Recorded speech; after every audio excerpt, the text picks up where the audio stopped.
guys! Thursday na naman, another throwback episode, episode 3. So, naghalongkat ako guys ng mga gamit. Gamit nila mama nung kinasal sila. Ito yung lalagyanan ng sing-sing. Diba? Cute. Buhay na buhay pa rin. Dito pa rin sa amin. Ito yung isa. May dumi. Ayan, diba? Cute. Cute ng dalawa. Tapos, ito yung lalagyanan ng coins. Aras daw yung tawag dito, guys. Hindi ko alam kung may ganito pa rin hanggang ngayon. Ayan. Anong taon ba sila kinasal? 1992 sila mama at papa kinasal. So, ito. Buo pa rin yung mga gamit nila. Ako kasi si halongkat girl. And, ito yung belo ni mama. Ito yung belo niya, guys. Ito, guys, yung sinusuot sa ulo. Ayan. Ayan. Next. Di ko alam, guys, kung saan to. Kung para saan to. Di ko alam. Tapos, ito, guys. Ito ata yung nilalagay din sa ulo nila, no? Ulo ba o balikat? Hindi ko lang sure. Hindi ko sure. Balikat pala ata. Ayan. Hindi na kasi ako nanonood ng mga kasal-kasal.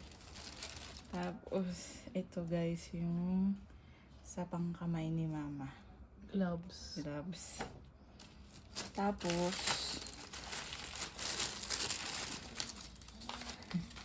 ito guys, yung ano nila, invitation.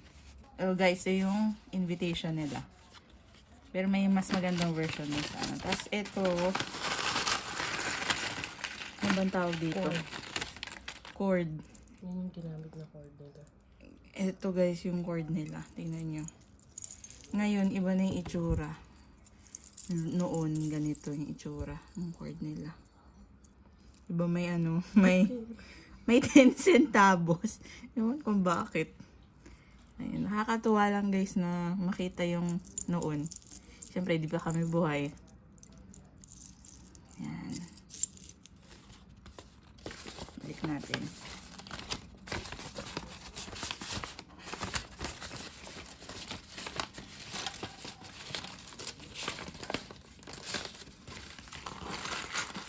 So, ayan guys.